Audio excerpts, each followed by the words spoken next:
Hi BookTube, it's Amy. So I'm making this video in response to a direct message that I received on Instagram earlier today from a philosophy student who told me they got into philosophy when they saw one of my previous videos earlier in the year. And in the message, they asked if I would revisit Stephen Mumford's work, Metaphysics, A Very Short Introduction, and specifically talk about Chapter 10 and the conclusions about metaphysics that Mumford comes to in that chapter. Now, you'll notice you're not seeing my face here, and that's because I thought it would be easier, given the sheer amount of notes that I took on this chapter, to not show my face because you literally just see me staring down at my notes. And that's no fun for you, so I'm going to put some pictures up on the screen here of Mumford's book and also some other relevant books and images as well.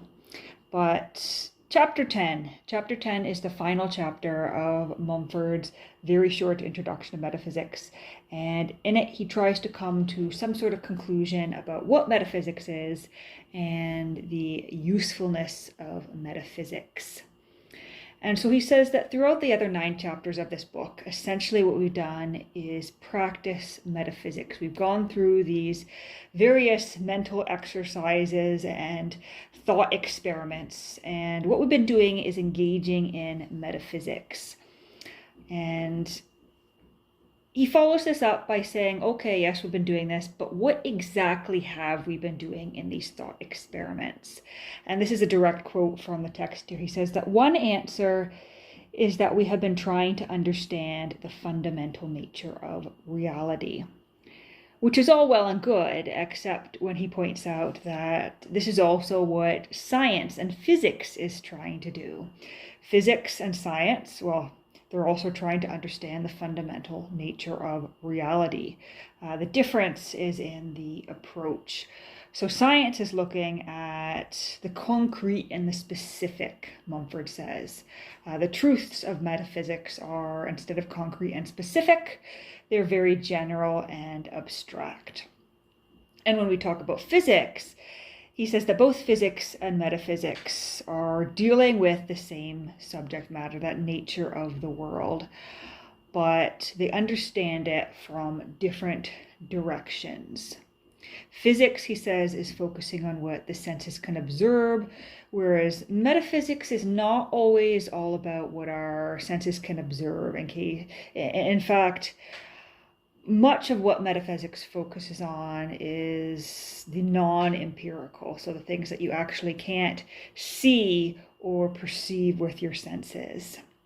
And we're rather using reason and logic in many cases to try to come to some conclusions about what truth is.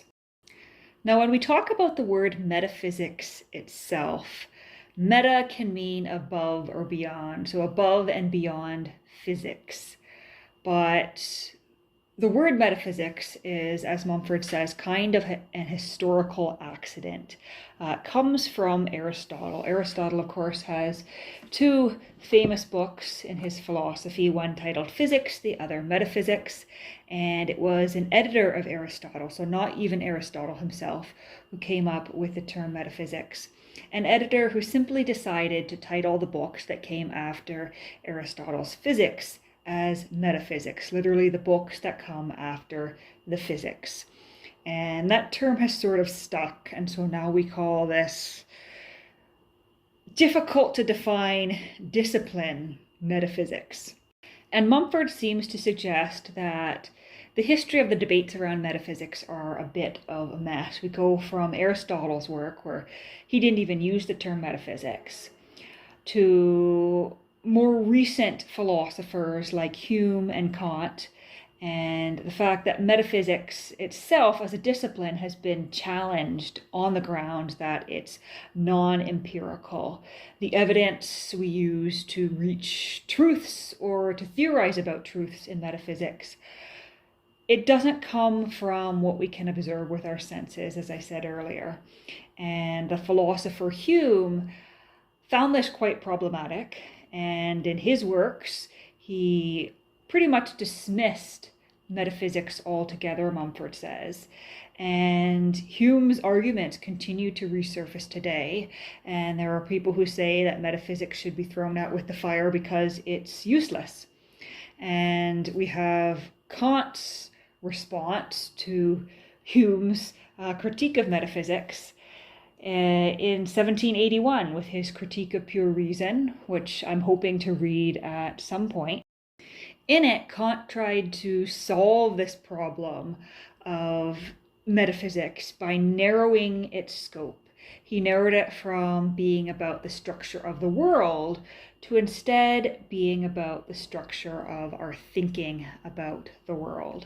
And I've read a little bit of Kant in the past when I was studying political science in school, but I've really not returned to Kant since, and I've never looked at Kant specifically through the lens of metaphysics. I've always looked at him as a political philosopher or someone who is in conversation with political philosophers. And I think it's very interesting that he decided to focus specifically on how we think and how we perceive the world. And Kant noted that the limits of our thinking and of our experience really lead us to understand the world in the way that we do. We are essentially confined in our understanding of the world by our own mind, as Mumford points out here. And in this sense, Mumford then says, we can say that metaphysics is just about the concepts that we use in describing the world and how they relate to each other. However, despite the fact that the school of philosophers that come from Kant might interpret metaphysics in that way, Mumford would rather stick to a broader understanding of what metaphysics is. He would rather not retreat, as he said. He would rather not minimize what metaphysics is really about, and would rather keep it about understanding the structure or the truths of the world on a broader scale. And in some ways, he defends metaphysics and its non-empirical basis by describing the empirical and the non-empirical, physics and metaphysics, as a sliding scale. And as we do metaphysics, we are in different positions on that sliding scale. Sometimes when we're doing metaphysics, we shift more towards physics and the empirical. And sometimes we shift down towards the non-empirical. And Mumford doesn't seem to believe that metaphysics discards the empirical and the senses altogether, but metaphysics certainly recognizes that there are limits to what our senses perceive, and there are limits to empirical data. In metaphysics, we have our thinking and our reasoning as a guide to how the world should be, but we're also not limited by that either. We can, as Mumford says, we can reject what seems absurd and counterintuitive. But sometimes, he says, sometimes we also need to accept that the truth might be surprising to us. And in metaphysics, it's not just about what we can see or what we know is. It's also about what is not. Mumford says that a nothing can also have great power. There is a power in absence as well when we're studying metaphysics. And I think we see that later on with philosophers like Sartre and Heidegger. And at this moment, I'm actually working my way through Martin Heidegger's Introduction to Metaphysics, which I'm quite enjoying. It's been a couple of weeks since I picked it up, but when I was on vacation at the first week of August, I read about 2/3 of the book and intend to return to it quite soon. So Mumford thinks that metaphysics has a lot to offer us in terms of how we go about understanding the world. And he gives us in this final chapter a bit of a toolkit or a series of questions that we can use when examining theory in metaphysics. He says that we can look at how much of what really counts a theory can explain. He says we can look at our theory and ask, does it fit with other theories that we already have accepted to provide a unified view of the world? So if we have a theory and it's really not jiving, it's really not gelling with how we're seeing the world, we can look at it critically based on how it fits with our other theories and choose to accept it or reject parts of it or the whole thing entirely based on how it all fits together. And third, he says we can look at a theory and ask, are we assuming too much with too little? So if we just have one little grain and we're building a whole wheat field out of it, there could be a problem there. And then Mumford closes out chapter 10 by talking about the value of metaphysics. And he addresses head-on the charge that metaphysics is useless. But he doesn't necessarily have a good rebuttal to it. He says, okay, yeah, it may be useless, but its value might also be intrinsic. It might be valuable in and of itself. And here's a quote on the very last page. He says, even if metaphysics is useless, its insights may be so deep and so profound that it could have the highest intrinsic value to us. It would give us a useless but deep understanding of the nature of reality, a metaphysical understanding of what the world is, how it works, and how it all fits together in general and abstract terms could be the most real and important thing there is.